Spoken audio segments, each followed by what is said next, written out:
So welcome to another war game review from thePlayersaid.com. My name's Alexander. And I'm Grant. And today we're taking a look at a brand new, relatively speaking, game from Compass Games called Barbarians at the Gates. This is a two-player, card-driven Ancients game about the collapse of Rome, obviously at the behest of the Barbarians. So I want to say that really quickly, right? The title tells you exactly what the game's about. And that's the only thing it's about, You should never go into this game under the assumption or the delusion that the Romans at this point are going to dominate. Yes. Like they'd done centuries before, right? It's over. The glory of Rome is waning. Yeah, the board starts red. Yes. And then there's the barbarians pop up, and then they start trying to pummel you. Keep it coming. Keep plundering and doing all that. That is what this game is. It is the last, part of their history, basically. Yeah. And the Romans have an opportunity here to do some really good things and really be victorious. I mean, in our play here that lasted, how long did we play? I mean, you came at 10, set up, read the rules. We played probably 3 or 4, 5 hours. 4.5, 5 hours. We had break for lunch. So, I mean, it's a long game. It's 9 turns. We got through 7, and we kind of called it because we felt like it was... Yeah, because this is... The die was cast, the score was... It's a zero-sum game. Yeah. You have to get the Romans to 0, and I was far enough away from that where the last 2 turns wouldn't have mattered. It would have been very hard to... Yeah. I think I would have had to pull troops back and, let you walk in the door. Yeah. Which I wasn't going to do. But that's what this game is. Death. Board's red... Barbarian player, it's on them to come at them and do it. And it's barbarians from all corners. Yes. Right? It's Britain, Germania, out east. You've got the Mauritanian civilization barbarians down in the south, Hispania, Africa. So it's everywhere. You really can't fortify one line and think, I'm going to be safe. Although, that is an important part of it. Oh, right? It's a huge part. The Danube wall or defenses is a very key part of this game. It's trying to build that and plug that for as long as possible. Yep. The more you can make the barbarians have to beat themselves against that break, the more the Romans have a chance. Filling, plugging, holes, making you fight and pay dearly for each step. Yes. Very important. So the game's designed by Chris Van Beurden, who did Europe in Turmoil, which we played and loved. Also we enjoyed that game quite a bit, So, he's proficient in the card-driven kind of system and design. It's had success in it as well. So from that standpoint, it was, fairly easy to get into. Here's me cards. They've got an ops value. They've got an event. And then there's a little menu on the play aid of things you can do with your strategy cards. Nice play aids, by the way. Yeah, and it's activating the leader with the leader's rating, and the rating versus the ops value will give you a certain amount of action points. And with those, they are going to move on the point-to-point board. They can flip the loyalty of spaces. They can, by paying some of their action points. It's not just moving through or landing on. You've got to... Very similar to Rome, Caesar versus Gaul. Or even Washington's War. Yes. It's that kind of a core underlying system to it. But then, and it's going into battles, doing battles, laying sieges to fortified areas, spending your APs on those sieges as well. So some of that stuff's very familiar from our experience in CDGs as well, and generally speaking, very well handled as well. But some of the kind of the nuance and the extra fun parts of this game you've got the region control, and there's regional capitals and a number of spaces that contribute to that. Again, all very familiar from some of those other titles that we've played. But it's each of the different barbarian tribes has their own little tribal marker, and those things have to migrate. They have to move out. Otherwise, they kind of get eviscerated and eliminated. The Romans can treat with them, and you spend your goodwill, and then you get them onto your side, and then those can be activated by the Roman player with this tribal reserve of cards that they can build up. The barbarian player can play some Roman usurper cards, where I can take your leaders and their stacks, and they just They become a usurper to the Roman throne. Man, those were brutal. And yeah, and They're so brutal. And it's not just once. You'll have that 2 or 3 times in the game. Yeah, there are 2 of those cards in the Barbarian deck. Yeah, one of them it starts gets removed. No. One of them starts in that first hand. Okay. Or in the wave first 1 card. Deck, and so you'll use it, and then you'll get that back, because I think it's a core card. I think. And then you get an extra one in the second turn, and you use those. And so the way that the shuffling is, I think you get at most 3. Got it. I think. But there's, so then the Roman has this traitor legion, at least one of them, charging around, absolutely, wrecking house. Yeah. And that diverts troops away from this big wall along the Danube. Yep. And then the barbarians push on. And there's a lot of really cool, neat bits and pieces like that in this game. I felt like the game was, that concept of, the fire's popping up over here. Yes. Let's go deal with the fire. When, in reality, over here, the smoke is starting to show, and there's going to be a fire over here sooner rather than later. So I felt like the Roman player, I was kind of going back and forth, tamping this fire out, getting ready for the next one, something that sprung up behind me, trying to deal with it. And that was cool. It gave me a lot of, I had to think strategically about how I wanted to do what I was trying to do, but also do it in a way that prepared me to recover quickly. Yes. When you would hit here, I didn't want to have everybody pushed over here, or when you decided down in North Africa to go gallivanting around, I had to be prepared with a couple of leaders and 3 or 4 CU down there to fight you off. So I could have very easily pulled things back and focused on the front, but that would have lost me the game very quickly. Yeah, it opens you up. And it's like all those games, it's the balancing act of doing that. Yeah. What I really enjoyed about this one, though, is I felt like that concept is theoretical in a lot of other games, where it's like, ooh, I'm going to go and do this, and then I'm going to exploit that. Yeah. And I don't think a lot of other games succeed in giving you enough weapons to exploit things properly. And in this one, more than in a lot of other games, I felt like I had those opportunities. As the barbarian player, I would agree, yeah. I flip a usurper and I'm messing around here, you divert troops, and then I'm like, ooh, I've moved my Alemanni tribe right here, and then they do something that's not just like, it's important. I then go and took this regional capital, and all of a sudden it's starting to reassess. I just felt like in this one, I had enough 1-2 punches where it was worth it.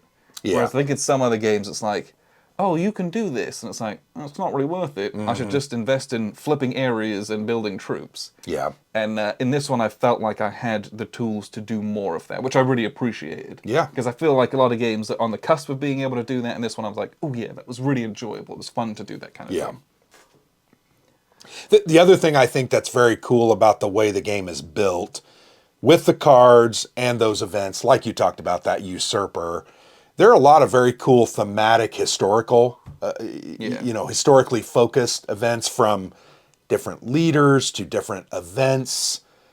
In this game, the Eastern Roman Empire came into the fracas, right? They kind of came to the aid of the Roman Empire to help stave off the barbarians. That was kind of nifty. But I had to decide to keep that card and play it for that event rather than using the ops. Yeah. And I loved those choices. So the card angst is there. It's in a different way because we have our own unique decks. Yes. Right? Yes. Each player has their own unique deck with 3 waves of cards plus what's called the core cards. Yeah. They're kind of your basic bread and butter. And there's like 7 of them. Yeah, and a couple of those will be thrown away. Once you use them, they'll get out of the deck. But there were cards I still had in my deck. A couple of the battle event cards mainly, because they didn't get thrown and some away. Some of my reaction cards. Yeah. But, so your cards are going to kind of build. And as you play this game more and more often, you're going to understand, okay, here's kind of what the makeup of that deck is. I know Alexander's got at least 2 cards like this. I got to be careful. I got to be wise about when I pull the trigger on my cards. Yes. For instance, one of those treat with the Barbarians cards, And we learned this after the play, which is kind of funny that I chose correctly.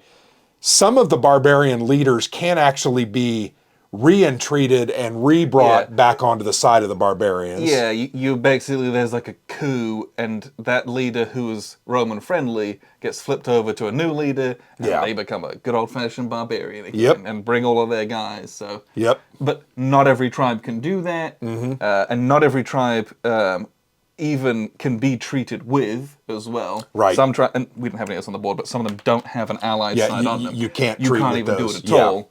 So there's a lot of little nuance in decision making about the card deck. And once again, the other thing I would liked about it is this was not a big deck of cards. No. When you have about 60 cards, maybe? Yeah. When you have to memorize 120 cards, that's a different kind of beast when you're playing from those single decks. With this, 60. And half of mine that get thrown out are just recruiting different tribes and stuff. Yeah. So the amount of cards that you actually have to remember or like learn isn't that much compared to some other titles as well. So that part of it was a huge boon as well. The other thing about the cards, though, I talked about that I liked the flow of the cards. I thought the way we used them was very interesting. I mean, it was similar to a lot of other CDGs. Yeah. But it had some uniqueness enough that it felt interesting. The activation of leaders based on their initiative rating. If you activate a 3 leader, you can't activate them with a 1 op event. Yeah. It doesn't work. So there were times, especially as the Romans, I had 2 or 3 leaders on the board that were 3s that I wanted to activate. Well, I only had 1s and 2s. And you just can't do it. So in that way, it felt a little bit like some of the other games that we've played, but there was some uniqueness in the way that was adjudicated, and I liked that. The point-to-point movement on the map also is very well done. I feel like the spaces have been vetted, and there are some true pinch points, which I always think are very interesting, where you're going to be able to, as the Romans, defend. There's almost like a second line of fort-eligible spaces. Exactly that. So I felt like, okay, I could lose that one, but I'm gonna have to be ready to defend that. But I really liked the fact that I left that one open most of the game. And why did I do that? Because it's not connected to hardly anything. It's not connected to anything other than the 2 spaces to the left and the right. Yeah. And I was able to use that terrain and that geography to kind of as my ally and defend without actually putting a defense unit there. So I liked that on the map. There was some of that down in North Africa as well. Anytime you go across rough terrain, you're going to spend more AP. Yes. Right? When you have to retreat back across water because you lost a battle, lost more units, you're going to take some more losses. Lose an extra unit. So I liked that the terrain kind of, in some ways, was an extra defender. It was an extra character. Yeah. Reminds me of baseball or basketball basketball when they say use the baseline as an extra defender or the sideline as an extra defender. That's what you're doing here as the Romans. And I think in some ways as the barbarians as well, particularly on the flanks, I felt like. Yeah. You had some very Coming interesting... out of the further east box, you can charge Attila the Hun out. Yeah. And, when he comes on the board, he gets a free activation, and then I had a card with a follow-up activation that gave him a bunch. So you can do a lot of bits and pieces with them, with using the flanks there as well. And they can always retreat back to their further east box, which is an abstraction. The Romans can barely ever go in there. Yeah, I had one card that allowed me to actually go in there, but I kind of laughed. That's like going inside a hornet's nest. At the late game. Do that here. Early in the game, maybe I could go in there, but not something that's going to happen in the late game. So I thought the combination of the very familiar CDG mechanics, very familiar point-to-point movement, which actually a lot of our CDGs that we love have point-to-point. Yeah, well, this is of that similar vein of mechanics. A lot of them share a lot of that. Washington's War. It's a very easy way to do that. I mean, Washington's War. I mean, Twilight Struggle really is a point-to-point. It's box-to-box, but... Unhappy King Charles was that way. I know you can play that. Rome, Caesar versus Gaul. Yeah, absolutely. Way. A lot of games are like that, where it's the movement and control. Even Crown and Crescent, which is upcoming Yes. from MMP, that had Point that to- system put onto it. Yep. Which I thought was really That's an neat excellent as well. game, by the way. That one's in the works. Yeah. So what I'll do is we've talked a little bit. I'll show you how it works, so you get a bit of a frame of reference, and then we'll wrap up with a few final thoughts. So here's a look at the map, and as you can see, you've got, a very kind of a standard what you would expect Roman Empire, but it's all divided up into these different regions in which there are different locations. So we have Hispania here in yellow, and Roman Britain up here in green, Caledonia up in blue, Germania in grey. And again, just looking at this, you can see, it looks very nice, but this is a point-to-point movement game, and at times the lines are a little bit faint.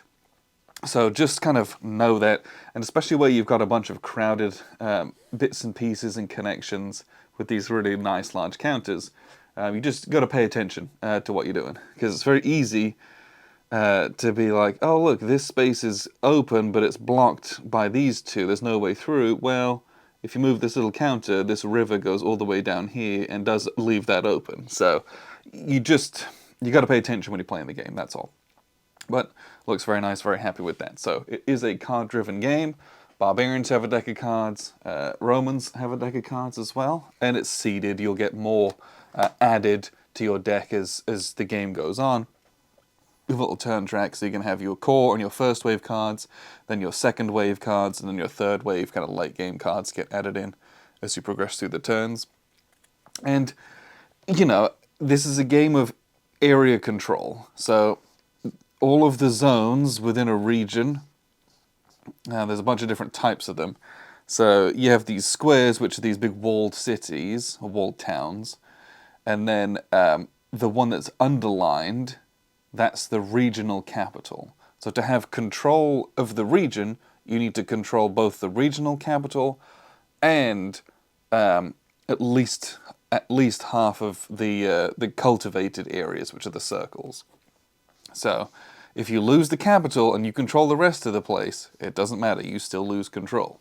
If you control the capital and you control none of the, or not enough of the cultivated spaces, you also lose regional control. So it's a game of doing that. You are moving your art stacks around, you're spending your action points to change these out. That is a big part of the game. But more than that, there's a lot more combat in this than there is in some of the other games that are of that style, where that's all you do, basically. So the game is played like a fairly traditional CDG. And the card will have an ops value on it, or it'll have an event, and you're going to play one of those two things. And there's all sorts of different things. These are kind of regular ones. That's a campaign card. This red one is an invasion card. Invasion cards are used to bring new barbarian tribes onto the map with a stack of guys and a leader. Those are good fun. But then they get removed after play, and that was one of your 3 value cards. So that's a very powerful, strong card that you no longer have access to, but having a whole new stack and a whole new kind of mini faction in there is also very strong. There are these blue-topped cards. These are reaction cards. So this says play after losing a battle against a loyalist commanding leader in which the barbarian player lost at least 3 CU. So if you have a catastrophic defeat as the barbarians, you can play that and you assassinate the victorious general, which is very powerful. They're permanently eliminated from the game. So those are those. And then we have these black-topped ones. These are combat cards. They're used just as to gain a modifier in combat or to negate some other effect. But they're played only in the combat phase. So kind of a, quite traditional card types, the things that you might expect in this. But basically, you're just going to draw your 7 cards, and you're just going to alternate back and forth. I play a card, I'm going to activate a stack, and then I don't know if you can see this because of the glare on the board, which I apologize for. There is a leader activation table that's printed on the map over here. And basically, your leaders have an initiative rating on the top left-hand corner, and the lower the better. and they have a tactical rating on the top right-hand corner, the higher the better. So this 1/4 leader is extremely good. He can be activated with almost any card, and the really powerful cards will give him a lot of stuff to do. And then when he's in combat, he'll have a very good modifier, as opposed to this guy who can't be activated by all the cards. One cards can't do anything for him. And when he's activated with middling cards, he doesn't get that many action points. And then he's got a 1 tactical rating, so he's going to most times not get a modifier in combat, but if he does, it'll be, just a +1 instead of like a +4, for example.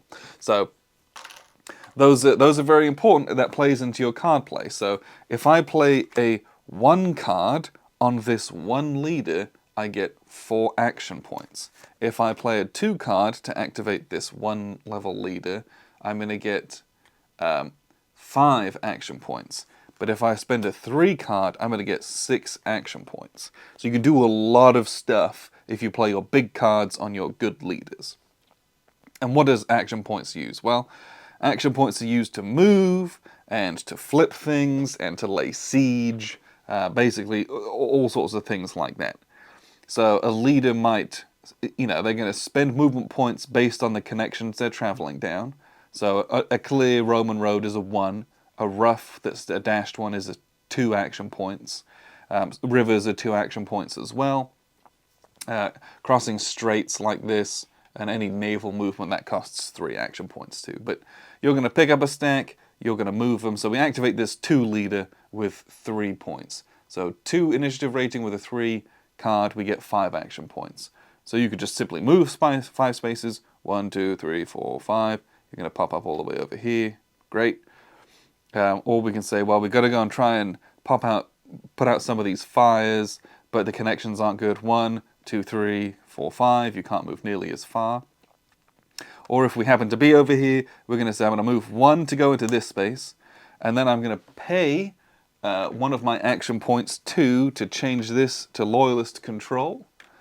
And then I might kind of start off and start going over here. To kind of move away from all of that kind of stuff. When you move into a space, you initiate a combat. That combat is then resolved. If you wish to proceed or to continue moving, if you have action points left, you have to expend 1 before you can continue your spending more. So you have to be wary of that. It can't be. It's not. You lose a little bit of efficiency there. That's all. When you engage in combat. Combat is very simple. We'll just kind of get some units here and kind of line up and do it. But there's all your usual avoid battles and what do you call it? That's avoid battles, intercept rolls. That's what I was thinking of. That you're going to do like you get in a lot of these point-to-point movement games. If you move adjacent to a space that has a leader, the leader can optionally roll to try and intercept you, all that kind of stuff. But the combat in this game is relatively simple and easy to understand, which I really appreciated, because once again, the combat didn't bog down, which was really, really, really nice. So what you're going to do is you're going to roll an opposed roll. And so I'm going to roll independently to attack you, you're going to roll independently to attack me, and then whatever happens, happens, basically. So in combat, you're going to start with whoever's got the superior leadership. So you compare your tactical ratings. This has a tactical rating of 1, this has a tactical rating of 1, so there's actually no difference. That's a bad example. Let me get a different guy. Here, let me get this guy here. Let's say it was this guy. So the Barbarians have a 2 tactical rating, the Romans a 1, so the net difference is a modifier for the person who has the most, so we're going to get a +1 to our die roll as the Barbarians. If we're fighting along clear, then the Romans, whenever they defend, and if they attack along a Roman road, a clear road, they always get +1 just because they're well trained. So they're going to have an inherent +1, we're going to have +1, and we'll just say that that's kind of what it is. You can get modifiers from, or you get a negative DRM if you attacked across a river. You can pick up modifiers for if you're attacking against these little Castra forts, things like that. If you're if you failed to avoid battle, you tried to run away but weren't successful, you're going to take penalties for that kind of thing as well. But we'll just kind of go a straight roll here. So we've got +1, +1. That's what we're rolling. I know that's not particularly exciting, so we're going to roll these opposed. And so the Barbarians have a 6. We'll just change that to a 6 for my memory, and these guys go to a 4. And then we consult the combat table, once again printed on the map. And all of these tables are printed facing each player, so there's a copy of each one on the map that you can see facing you, which I appreciate. So what we do is we then look at the opposing forces. So the Romans have 4 units, and I rolled a total of a 6. So we consult the number of participating combat units, 4, and we go down to the 6 column. I do 2 damage to them. You can always make change, so we're going to kill these 3 and put a 1 back here. And we also have 4 units participating, and they only rolled a 4. A 4 only kills 1 guy. So we're going to remove this 2, put a 1 back. And the winner of the combat is the person who inflicted the most losses. Doesn't matter what remaining force you have, whoever inflicted the most losses is the winner of the combat. So in this instance, we'll just kind of sit down here. The Romans, having lost 2 CUs instead of 1, would have to retreat back to where they came from. If you had attacked across a river and you had to retreat back across that river, you would lose an additional guy. It can be very punishing to do that. You've got to be very careful when you attack across rivers, make it count. But that's combat. It is very, very, very simple. There's always the options to play all these different combat cards to get like, oh, I'd like a +1 in my combat, or +2 if there's if the Romans have like allied barbarians, because we hate them so much. But that's it. It's very, very simple. Now, what's really cool and what's very, very interesting is when you start getting very large stacks of units. So let's say we had 5, 6, 7, 8, 9 units. The maximum you can carry is 10. Let's say we had 9 units and we went up against these guys. And let's say we both rolled a 6. Okay. These guys are now going to do 2 losses to me. So I started with 4, I go down to a 2. Great. Now, but my damage is dependent on the number of guys that you have. So we go to the 9 column of the table, and I rolled a 6. You're now going to lose 3 units.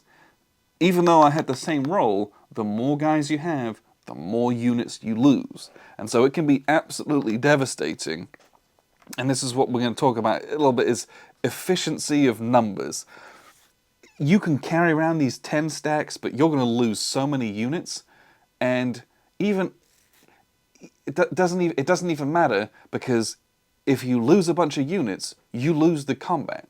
Even though you may wipe out the opponent's stack, they can still win, having been eviscerated in a Pyrrhic victory, and you still have to retreat. And the movement and the action point efficiency is what's really, really important in this game. And so it poses some very, very interesting conundrums, and I really enjoyed that part of the game. But, you're going to play these cards back and forth, moving and attacking, building forts, trying to push through. The Barbarians can do raids. They can play like a little 1 card, and they just activate a guy. Doesn't have to have a leader, and he's just going to kind of run around and cause absolute mayhem. So I've got a guy here, he's going to go 1, 2, 3... 4, and then he can spend 5, and 5, 6, 7, 8, 9, 10, and he just removes all of these, and he places his control markers out, like this. So when you activate a Barbarian, so this 1 card activates 1 unit to do a raid, and a raid is just, here's a single CU, they get 10 action points, and they charge across the board. They can't enter any enemy spaces, so it's just kind of mopping up these cultivated areas. For each one of these places that I raid, I get 1 plunder. So I'm going to pick up 3 plunder. I'm currently at 9. I cycle back to 10, 11, 12. Every time I go past the 9 gate and back up to 0, the Romans lose a victory point. So raiding is very important, but you kind of got to break open the lines and you do all the raiding. And why that's important is straight victory points, that's nice, but also it forces the Romans to have to try and spread themselves very thinly, and that opens up more opportunities for you as a barbarian to move your conventional forces down as well.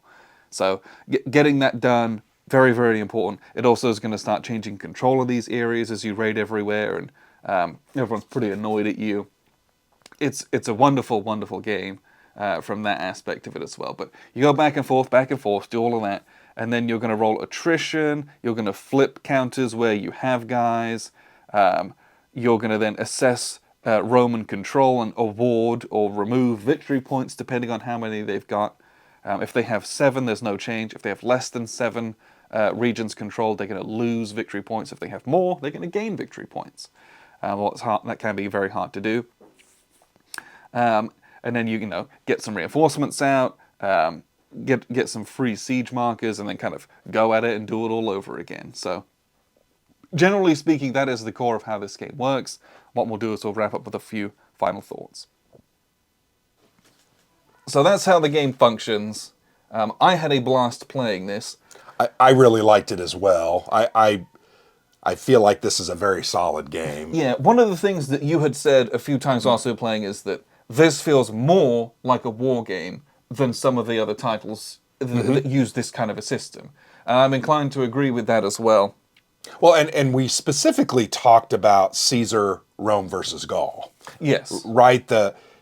That felt very CDG. There were some battles, but it was more about moving around and influencing and doing this and doing that. That's a move and control game. Yeah. This is that, but there is much more combat in it. Agreed. And I feel like it may be a bit more tactics and strategy in the way that the board is and the initial setup and all that kind of stuff as well. Yeah.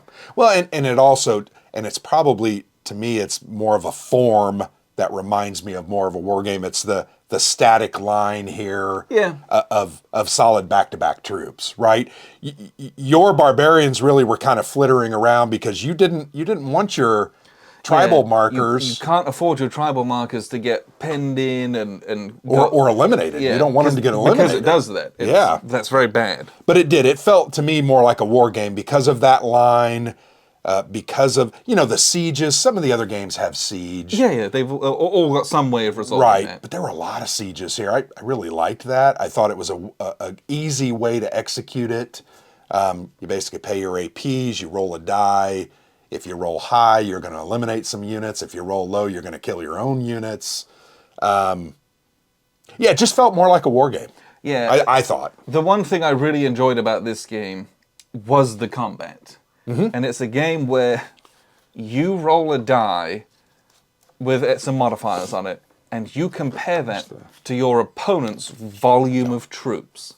Yes. And if they've got a ton of troops, it's easier to do a ton of damage to them. If they've got few troops, it's harder to wipe them out. And I've always enjoyed that. It reminded me a little bit of Genesis. That had it was a similar concept. It was from GMT Games. Yeah, that one was worked a little bit differently, but it was a similar thing where you've got a lot of troops, you're going to take a lot of hits. And maybe even Lincoln from PSC Games was like that. Lincoln was more of a concept where you had to lose half your units. So, but it was that thing where if you've got a ton of units, you're going to lose a lot more units. It's true. If you've got 6 1s, you're going to lose 3. But if you had a 3 and 2 1s, you're only going to lose 1 counter. So yes, similar yet a little bit different. They function differently, but I always like games it's cool. that put you in that situation. I think that's a really interesting thing to wrestle with in wargaming where, I can take a huge volume of troops, but that's more risk. I'm going to take more damage with them. There's just more of them. Yeah. Even Angola had that.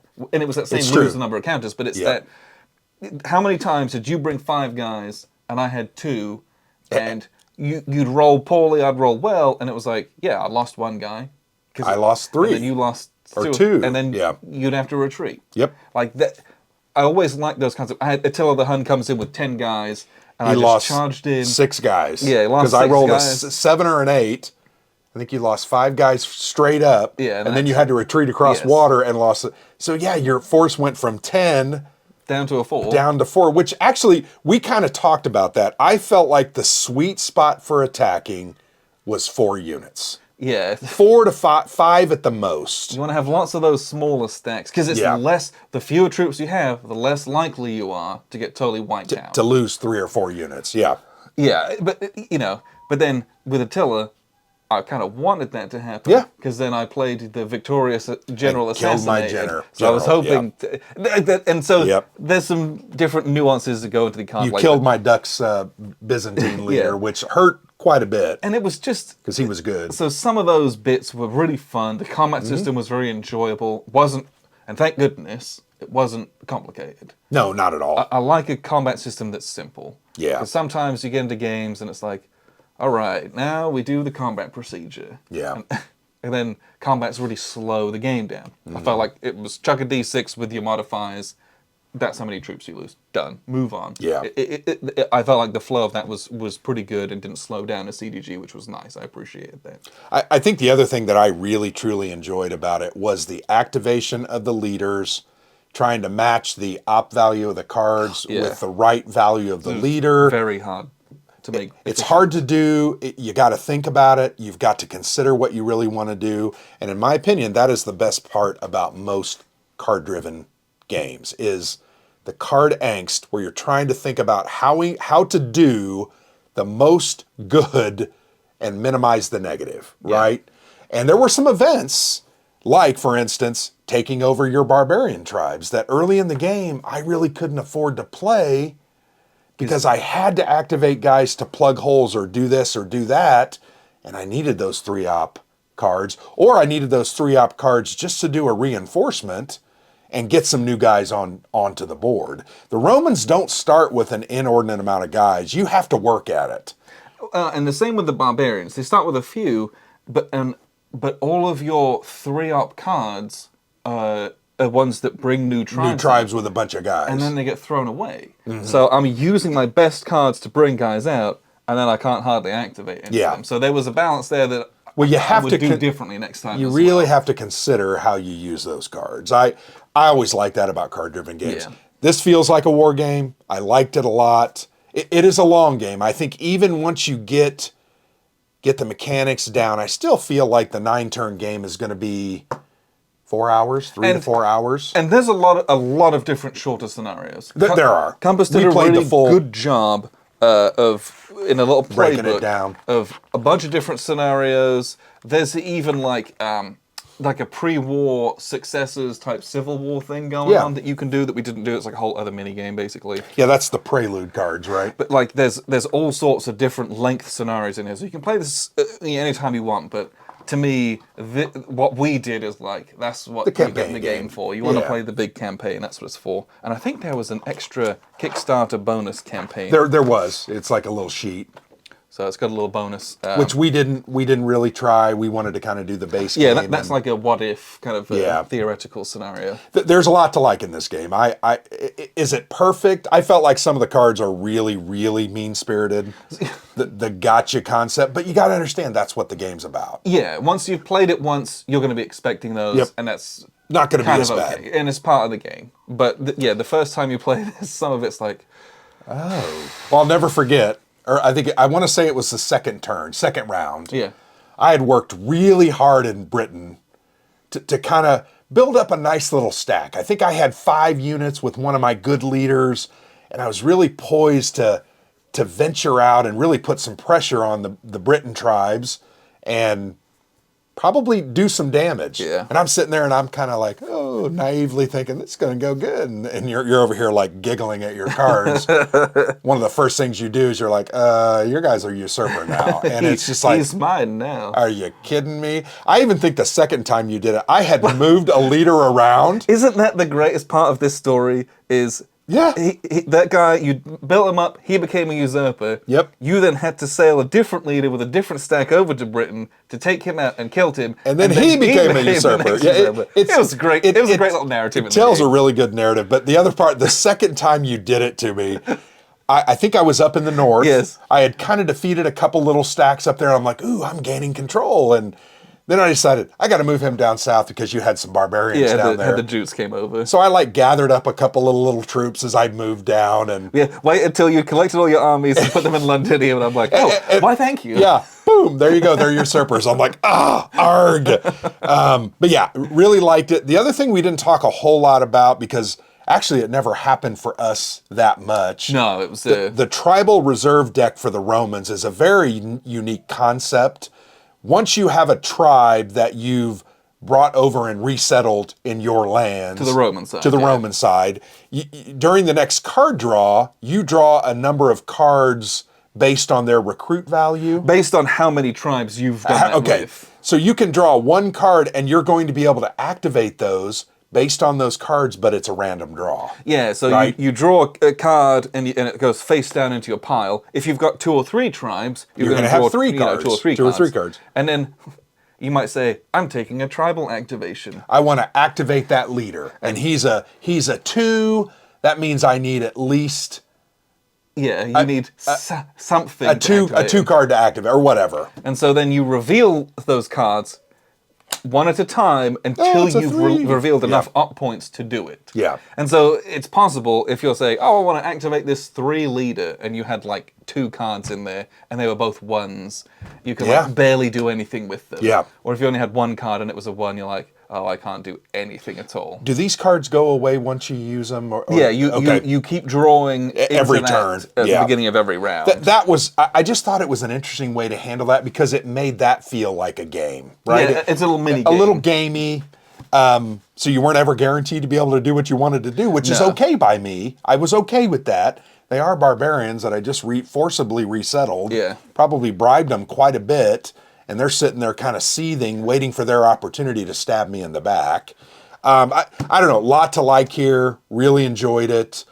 We didn't talk much about the art. Now, I've heard online people are like, well, that's not the right period. I'm not a historian of ancient You're Rome. talking to the wrong person about that. This is like in the 300 AD period, right? I think so, yeah. It starts at like 3-something. Our game started in, I think it says 363. So small, by the way, down there. That's my only beef with this game. A lot of the writing was very small. The names of the little towns are written in very fine. They're written in papyrus. Mm-hmm. So if you've ever used Word, you know what papyrus is. The same text they used on Avatar, by the way. Okay. So it's all papyrus. A little hard to read. It's a very fine typeface, and the pieces are quite big and very gorgeous. They don't have a lot of information on them. They half a couple cover of up numbers. Stuff. So finding some of the names was a little bit challenging. Yeah. And when you've got a bunch of guys together in some of the more congested places, it's kind of like, oh, where's the connections? Because the pieces, again, are pretty big. They're big, thick grey core, and they're pre-rounded, I believe. Yes, I did not have to clip these, thank heavens. Which we really appreciate. But there are some parts where it's a bit congested. It was just a little bit small. Yeah. You know, but they could have easily been double that size, and I don't think they would have made a difference on the board as far as the look, but they would have been more easy to read. I also felt like I wanted to put my fingers down like on an iPad and just stretch it a little bit to make it a little bigger. Yeah, that's a very small quality of life thing. But the blades, I felt, were very serviceable, able to use those great. Yep. Great information, great case text referral back to the rule book. That was very helpful. The rule book was a little not organized as well as it maybe could have been. Yeah. Our opinion. Yeah. Like, some of it was just some of the things are kind of at the end. Yeah. And some of the things are in the middle, which is at the end of the explanation of the sequence of play. Yeah. But some things that happen at the end of the sequence of play are like at the end of the rulebook. So there was a little bit of, once I'd kind of figured it out and you were using the play aids and it was like, I kind of knew, section 14 is the section for migration. I know where that is. But like, you know, some of that stuff was, where are the leaders placed? Well, that's in the reinforcement section, which is at the end of the sequence of play and not at the end of the rulebook, where some of the other stuff that happens at the end of the sequence of play is explained. Yeah. So it was just, you know, every rulebook can always have more, you know, I could say anything about every single one. Yeah. But so, you know, but graphically made it easy to reference. Which and graphically the board looks great. So the reason I brought up the art a little bit, Shane Logan did the art. Yes. Chris is the designer. Shane did the artwork. I don't know if he did every single thing, but I'm pretty sure it says that he did, so I presume he did. And Shane Logan is the designer for Old School Tactical. Yes. With Flying Pig Games. So I don't know if he did the art for those games. I think he did, but anyway, I think it looks good. I like the color choices. I like the palettes used. I like the images. I even think that looks really good. That someone said that's the wrong centurion on the front. Well, that maybe might it be is from a different period of the Roman Empire. Sure. But overall, I thought this was a game that was very good. We got it on Kickstarter. I think we paid $75 or $80 with shipping. Yes. I think it's very worth that. It's available on Noble Knight. Yep. Good friends of ours, so you can check it out on there as well. They stock a lot of Compass games on there, if that's something you might be interested in as well. But yeah, it was very enjoyable. I'd play this again immediately. We had a good time with this. Lots of fun little bits and pieces to like in it. Oh yeah, on a fairly familiar bed, which I appreciated. Yeah. So, appreciate you very much for tuning in. I've been Alexander from thePlayersaid.com. And I'm Grant.